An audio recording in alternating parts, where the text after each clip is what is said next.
All right, Jeff Zimmerman here with Dante Kirkman. He's an undefeated 3-0 pro fighter, and he's got a hell of a story that we're going to dive into here in a minute. But how you doing, Dante? I'm doing great. Thank you so much for having me. Yeah, man. Listen, when I got asked to interview you, did a little homework and know that you go to Stanford. It's not the typical boxing journey that when I interview fighters that I hear much about. So just start with how you got into boxing and just a little bit about your journey. So I started boxing when I was 10. I'm 23 now, so I've been boxing for 13 years. My dad was an amateur boxer, and that's really who I guess, dips my toes in this sport. We would watch like Floyd Mayweather fights on TV as like every kid in my generation. My favorite fighter is Floyd Mayweather. And like just seeing how Floyd was in the ring, just how smart he was, how careful he was, and that it wasn't as like ugly as like a Rocky movie. It was really actually something so thought out and artful. That's really what got me interested. And then as soon as I started with my coach, Eddie Croft, former pro with a lot of pro fights, and he just, like fed my hunger for knowledge, and we just continued from there. And I just loved it every start. I just loved it every part of the way. Yeah, so, as you mentioned, well, we talked about, you go to Stanford now, but grew up in Palo Alto. It's not exactly the hotbed of boxing. I lived in the Bay Area, in San Francisco for a while, and I'm from California, Southern Cal. But what was it just finding a gym and just kind of, obviously being a fan, and that's how I started as a kid, just watching it with my dad and my grandfather and back with Sugar Ray Leonard and Hearns and Hagler. But when you decided to like start boxing, what was that like finding even a place to go? Well, I think it's pretty interesting because right now the Bay Area I personally feel is like kind of a dry spot for boxing. There's definitely, I mean, like we've had a history of like Andre Ward and stuff, but I believe in the next 10 years is really gonna um show how talented the Bay Area is. Alongside myself, there's a lot of other young prospects are all around my age that are similar to me in their pro careers. But to answer your question, I would say um, since my dad was an amateur boxer, he actually had a friend, Mitch Julian, who he was a top, I believe, welterweight contender. I forget, but he fought Roger Mayweather or whatever. Hmm. So my dad really trusted him, as far as like he was like, Mitch, like my son, he has like big aspirations for the sport. Where do I take him? And like the first spot he said was Eddie Croft over in San Mateo. And then once I hopped in there, I saw how serious it was. I really liked how Eddie was running the gym, how he like no matter the age was taking it serious with whether it's kids or adults. And so that's how we really got started there. Did you play? So you got into amateur boxing. How old were you, Dante? I started boxing when I was 10. I had my first fight maybe at 11 or 12. Now, did you play other sports as a kid, or were you mostly just focused on boxing? Yeah, so I played almost every other sport actually. So I played football for 6 years. I was a really small football player. But played basketball, played soccer, ran track. I actually early as like a kid and stuff, I like before I started going to national tournaments, I would go from boxing practice to football practice, or once football season was over, football to track practice. Just because like one, I loved working out. Boxing was always my main thing from there.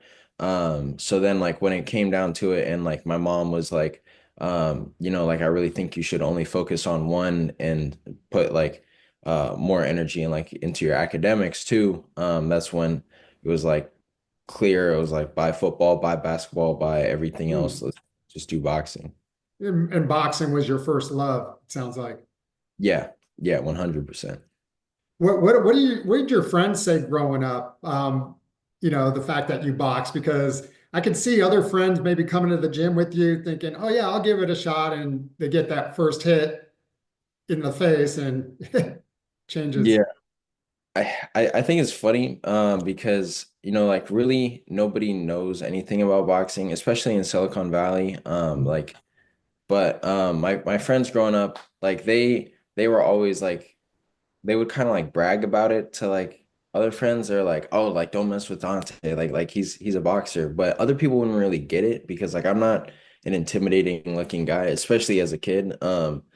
So like they loved it. They would talk about it all the time. But yeah.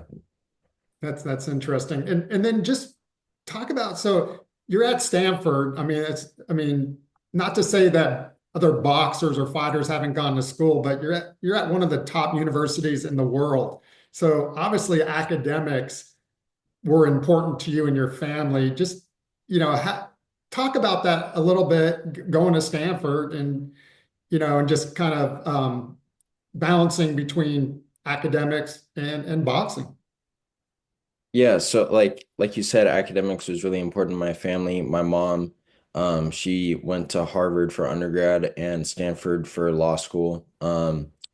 My brother, he graduated from Stanford in 2016. And with those two kind of like being inspirations on that end, I could really like know that going to Stanford was achievable. Obviously, like as a kid, like people are always like, "Oh, I want to do this, this, and this," but like seeing there's an 8 year age gap between me and my brother, so seeing my big brother achieve like his dream of going to Stanford and then eventually going on to do other things was like actually like kind of made it real for me.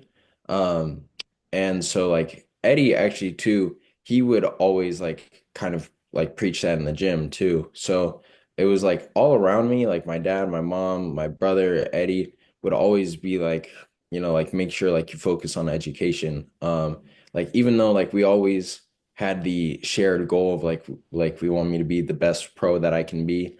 That was always like something that like we felt like we could, like change the sport by like like bringing in a new perspective, bringing in new fans, and just having a different story. Yeah, and like I said at the top, your journey is unlike 99.99% of the fighters out there, right? A lot of them come from impoverished, underserved communities, literally fighting their way out to Yeah. to get a better life. So when when you talk to people or boxing, I have friends that haven't followed boxing since Mike Tyson. Of course, we're interested in Jake Paul Tyson. But when you talk to people, what do you hear the most from folks when they hear, gee, this kid goes to Stanford and he fights? Um, like a lot of it is just like you really don't need to box. Um, and actually, like one of the coaches at my gym, he says like what's most dangerous about me is that I don't need to box, I want to box.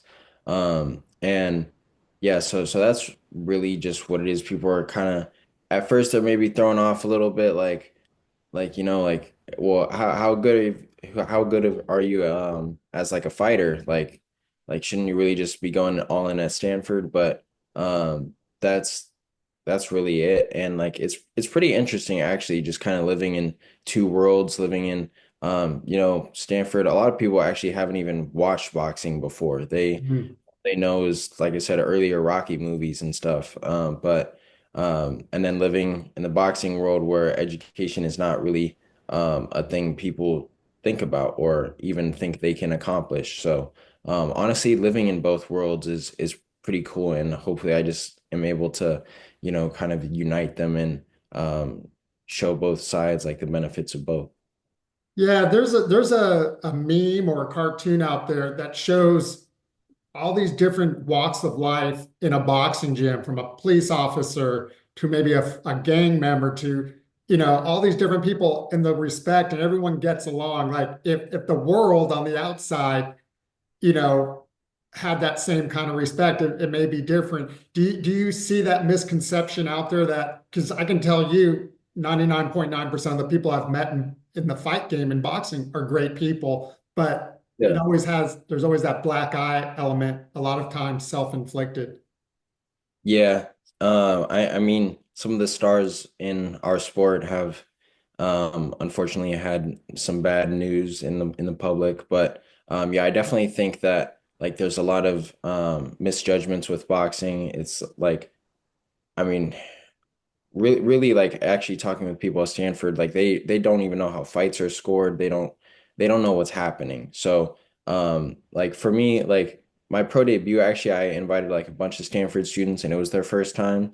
And like they were somebody told me that was in the crowd that they were trying to figure out how the fights were judged. Like Mm. they were trying to figure out if it was like, like how fast somebody was punching or like how do they calculate it. They were just really nerding out about whatever they could figure out really. So like I think just like if people had a better understanding, one of how the sport is judged, like hit and don't get hit, if people understood like how much time and effort and energy a fighter puts into their lives and that like you can respect a fighter at every stage of their career, I definitely think that would be great for boxing. Yeah, you mentioned Floyd Mayweather as being your idol, and obviously Andre Ward you mentioned too. Two real thinking guys out there. I've been fortunate enough to be around both of them, interviewed both of them. So how much has boxing maybe impacted or influenced your academic career, and how much has your academic career influenced your boxing? Um, I would say so. My academic career has influenced my boxing, or actually, well, both ways. But so in the academics, I focus mainly on the arts. I do a lot of writing. I've had a lot of writing published, a lot of photography awards and stuff. So mostly just the arts and writing and photography.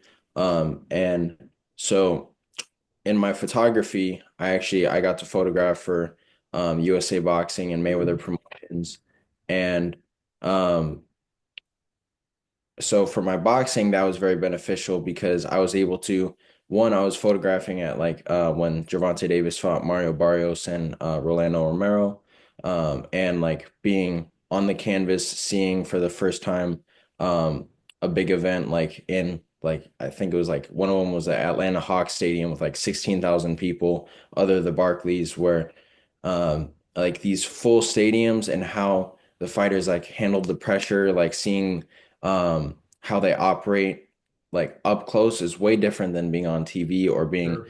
farther in the stands. So that was beneficial from that standpoint where something that I do like photography put me up close, but then it also has helped my photography too, just because and my writing, just trying to pick up on the details of like boxing, like certain things we focus on, like um, like typically like when boxing is photographed, it's just like the general picture. You got both fighters, and they're probably throwing a punch or whatever. But I think what's also like good in focus on is just like the little details, like whether it's looking at footwork, hand placement, somebody in the corner. It might even be the person doing the 10-second clap like right before the round ends. But just knowing the knowledge of all of the people that are involved and trying to make sure that they are appreciated through art, is something I would say that helps my academics. And then also, you mentioned like Floyd. Floyd was, um, like obviously he was a thinker in the ring, but out of the ring, he did like everything business wise correct. Like everything was calculated. So I think that kind of influenced my academics as far as like how are we going to like choose my classes to make sure like my workload isn't too much for my boxing? How are we gonna like make sure that everything lines up? How are we gonna make sure that everything is carefully calculated? So yeah, I definitely think it works both ways. Yeah, the discipline I think you're alluding to is a fighter like a Floyd who never drank or smoked or running at 4 a.m. and they Yeah. see the flash, they see the money Mayweather and all that, but no one has been more disciplined, at least in the last 25 years probably, than Floyd and even Andre Ward. Yeah, exactly.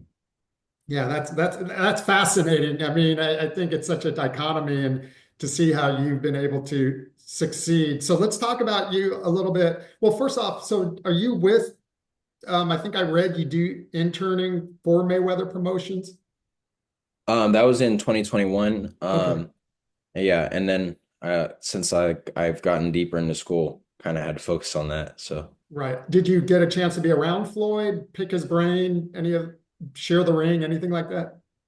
I wish actually not really. Just I got to be around like a lot of the fighters and stuff. Yeah. And travel to the events. Okay, cool. Well, I think you're on your way to someday getting that opportunity. So let's talk about you as a fighter, Dante. Like I said, 3-0, one knockout, 23. I know you had several amateur fights. Talk about your fighting style and, is there somebody, whether it be Floyd or anyone else, that you try to mirror or just, you know, pick different things from? Um, for me, I really like to pick things from everybody. I would say the two biggest like influences to me are um Andre Ward, just as a Bay Area dude, and my coach Eddie Croft, helping out as part of their camp and me being introduced to them at a young age, definitely a big influence. Um, Pretty Boy Floyd was definitely Mhm. very interesting to me because I'm left-handed, but I fight orthodox, so I have a very strong jab. I'm like kind of ambidextrous. It's weird. Like I throw footballs right-handed, so I fight out of the orthodox stance, so I have like a good jab and a good right hand. Um, and like my legs are strong, so like like I'm able to do a lot of the things that Pretty Boy Floyd is able to do.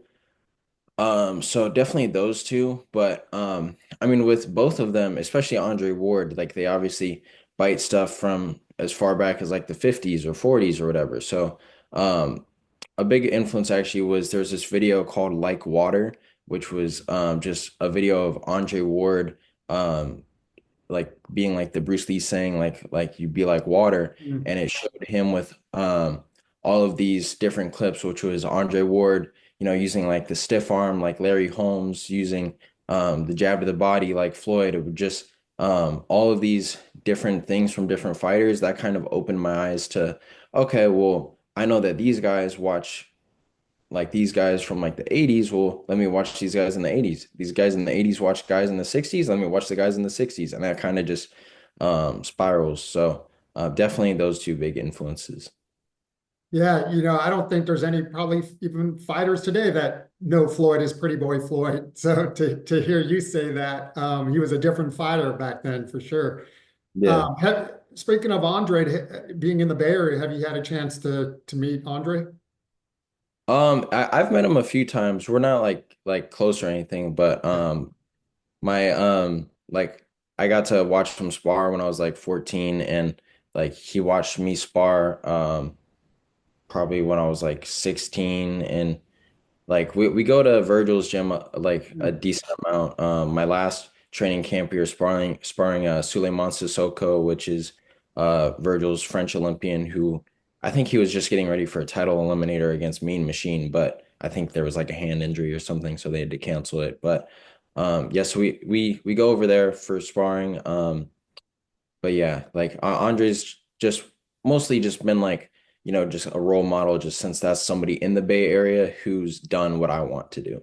Right. So talk about that. What is your goal? What is your ultimate goal? Obviously, pros, I think you have an Olympic aspiration. Pros, um, well, if there's boxing in the Olympics, we'll find, in 2020, was it 2028?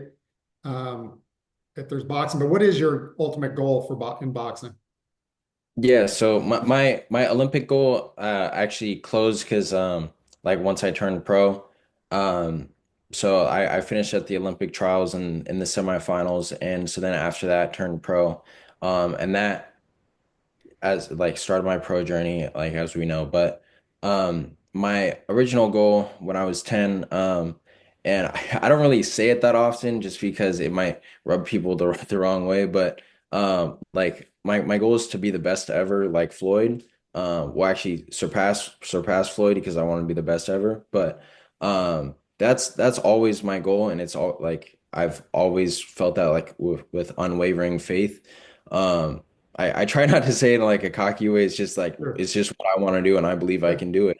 Um, so yeah. So now that I'm pro, it's just the next steps of continuing to build my record and then start climbing the rankings And when do you graduate from Stanford?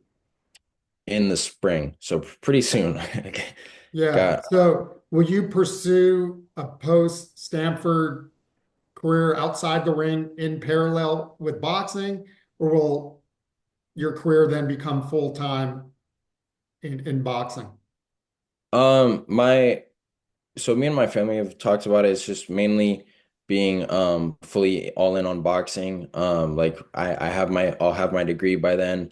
So just being the first professional boxer to graduate from Stanford, that's good for me as far as like my academics. I I'm starting a nonprofit that um I guess I'll have more details on that later, but it'll generally kind of being about like helping people like pursue education, but also helping fighters too, and trying to um, teach fighters like how they can build the right teams around them, and how even like the young ones like kind of combining education and stuff and whatnot. So that'll also be like an interest I'm going to be doing. That's so awesome, man. That's so awesome. What do you have a fight lined up, Dante? And we'll wrap it up here. Do you got a fight coming up? No specific date, but I'm hoping to jump in for my fourth fight in probably about 2 months. Okay. Awesome. Man, this has been really cool. I like interviewing young fighters. Usually it's a different story, so this is unique. Talk about how people can follow you, your journey and your career and on social. Yeah, so my social media on any platform is just at Dante Kirkman. That's DanteKirkman. And that's Instagram, TikTok, YouTube, anything. So Awesome, man. Anything else you want to share with potentially new fans and people out there? well, if you need a reason to follow me, I feel like my journey is unique and I have a great style, and I just look forward to having great, exciting fights, especially in the Bay Area. I've had all of my fights in the Bay Area, and I'm just looking to build Bay Area boxing back up and introduce new fans to the sport here in Silicon Valley, and hopefully just be the best that I can be for boxing. Boxing has helped me a lot, and I want to use my talents to try and help boxing as much as I can. So please just follow me along this journey, and I hope to see you guys in the in the bright lights. That's awesome, man. And I got a lot of friends and family in the Bay Area since I lived there. I'll definitely pass it along. They love, checking out fights. But listen, man, I hope to do this again. I'll definitely start following you on social and best of luck in the future, in and out of the ring. Thank you so much, Jeff. Have a great day. You too. Thank you.